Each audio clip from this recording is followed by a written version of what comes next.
O ano pa yung mga problema ng bayang Pilipinas? Nangolekta tayo ng problema ng bayang Pilipinas, hindi lang puro impeachment. 144 liter o per liters ng diesel. Ganyan ang kakaharapin natin ngayon. 144, ha? Imagine. Sabi ko nga sa inyo 60 pesos lang ang diesel noon. 144 na ngayon. 150% ang itinaas. Walang krisis. Gago. Tangina nyo. Mga hayop kayo. Tapos binunyag ni Marcoleta na putya, mayroon pa pala tayong sapat na may sapat na langis pa tayo. Meron palang murang pagkukunan ng langis. Hindi lang pala sa Strait of Hormuz dumadaan. Yung iba palang mga pagkukunan ng langis, putyang ina, 2 oras lang ang layo sa Pilipinas pag nag-eroplano ka. Sa Singapore, meron pala dun 2 kumpanya ng langis na nagbebenta ng murang langis. Bakit ang mahal ng langis natin? Ito masama. Kumukuha pala tayo doon sa mga kumpanya na yun. Yung Petronas at saka yung Rotterdam refinery something. Oo, ang mura pala ng tindaron. Parang 25 pesos per liter lang. Bakit? Ang mahal ng diesel natin. Ibig sabihin, putyang ina, ginagamit nila tong krisis dyan sa Middle East para putyang inapahirapan ng mga Pilipino. Itaas yung presyo kahit na hindi naman kailangan itaas. Dahil putang ina, mga nila yan, mga crony nila, yung mga may-ari ng mga gasolinahan na yan. Yung mga kumpanya na yan, putyang ina yan, mga kasapakat nila yan sa pagpapahirap sa bayang Pilipinas. Hindi ba sila mga tarantado? Ang problema ng bayan, si Inday Sara o ito? O, binisto sila ni Marcoleta kahapon. Saan ba kayo kumukuha? Alam nyo ba na sa Singapore, merong 2 kumpanya dyan na nagbebenta ng murang diesel? Bakit hindi tayo doon kumuha? Ang dami-dami ng dahilan noong Garin. Yung DOE secretary, ang dami niya ng mga dahilan. Kesyo ganito, kesyo ganyan. Sabi ni Marcoleta, ito meron ako. May listahan ako nung pinagsasasabi mo. Ibibigay ko sa iyo to. Para makita mo. Kung hindi nyo ginagawa, baka pwede gawin nyo na. Ipaliwanag ninyo bakit 144. Sabi nyo ang ang imbak natin na diesel hanggang 1 buwan. 2 linggo pa lang, ba't nagtaas na kayo?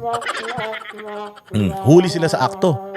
Pati itong gera sa Middle East, putya yan, hindi naman tayo pala dapat maapektuhan ng bonggang-bongga. Pero tanginan yan, tayo yung unang apektado. Ginamit nila kagad yung krisis doon para magtaas ng presyo dito. Bakit? May kita na naman kayo dyan. Walang hiya talaga kayo, mga salot kayo. Tapos si Inday Sara ang problema natin, kayong mga nakaupo ngayon ng mga demonyo dito sa Pilipinas. 144 pesos per liter, yan ang problema natin. Hanggang 144 pesos ang litro ng diesel ngayong araw. Live mula sa Quezon City, nangunguna sa balita si News 5 Transportation Correspondent Gerard de la Peña. Gerard, magkanong taas presyo sa petrolyo talaga at hindi ba ito utay-utayin?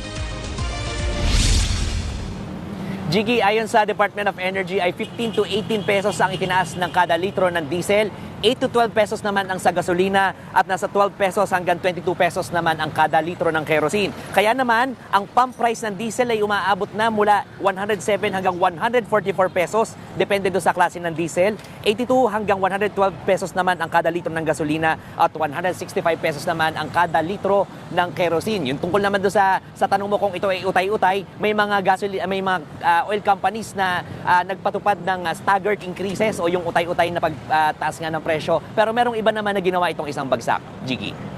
At sinasabi ng DOE na parang hanggang May na lang itong supply, hindi ba nila papag-usapan yung pagrarasyon? Jiggy, tama. Hanggang sa unang linggo ng Mayo yung tinatayang supply ng langis natin. Pero posible raw na at least ma-prolong itong supply natin kung magiging matipid daw tayo sa paggamit. So sa ngayon, hindi pa raw kailangan ng pagrarasyon. At nakahanda pa raw bumili ang DOE ng 2 milyong bariles ng langis. 20 billion pesos ang itinabi ng pamahalaan para dito. Kung saan yung 400,000 barrels dito nakasecure na at yung 600,000 barrels ninegotiate pa ng pamahalaan. So itong 2 million barrels ito ay good for 2 weeks supply natin at yan yung tinatrabaho ngayon ng DOE. Yung ibang petroleum products naman natin, Jiggy, katulad ng LPG, tatagal pa ito ng 23 hanggang 97 days o 3 buwan pa. Tapos kinukwento rin sa atin ng Department of Energy, patuloy pa rin daw yung pagdating ng mga supply na in-order ng mga oil companies bago pa man sumiklab yung gulo dyan sa Middle East. Pakinggan natin ang naging pahayag ni Energy Secretary Sharon Garin. Wala, huling-huli to si Garin. Oo, kasi diyan sa mga ganyang interview, pwede siyang makapagsalita ng ganyan. Pero nung hinarap na siya ni Marcoleta, sabi ko, galing talaga nito ni Marcoleta. Alam mo, sayang. Kasi ngayon lang naging senador si Marcoleta. Sana nung unang tumakbo siyang senador, nanalo na siya. Mas marami na sana siyang mga kurakot na question. Oo, binalahura niya to kahapon eh. Anong sinasabi mo? Saan ka kumuha ng datos? Oh, walang masagot to. As in, walang maisagot. Di ba dito, ang galing-galing niya. Ganito, ganyan, ganyan, ganyan. Walang krisis. Nung sinabi ni Marcoleta, anong walang krisis sinasabi mo? Oh, nabisto siya. Are doing all diplomatic channels, all our contacts. PNUC is also reaching out to all the suppliers and Bobolahin kayo ng mga yan kapag walang matalinong tanong. Oo, sasabihin nila maayos, okay lang tayo, ganito, ganyan. Eh kahapon, ba't hindi ka makasagot? Kahapon, bakit nung kinausap ka ni Marcoleta, kung alam mo ba na mayroong nagtitinda ng murang langis sa Singapore, hindi ka makasagot. Sabi mo, alam mo. O, alam mo pala, ba't ang mahal nung binibili natin ng mga gasolina galing sa Strait of Hormuz, eh marami namang mga mapagkukunan na hindi doon dumadaan. readers. So, consistent po. Ang delivery kasi only takes 1 week if it's in Southeast Asia, and some are arriving today. At Gerard, pumayag ng DOE na magbenta ng Euro 2. Meron na ba mga nagbebenta nito?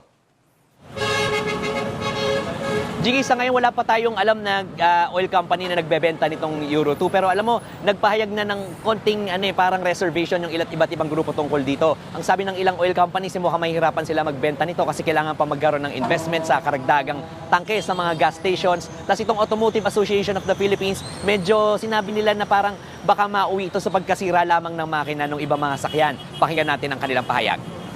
Anyways, Euro 2, yan yung dating mga ginagamit ng mga Euro 4 na kasi ngayon.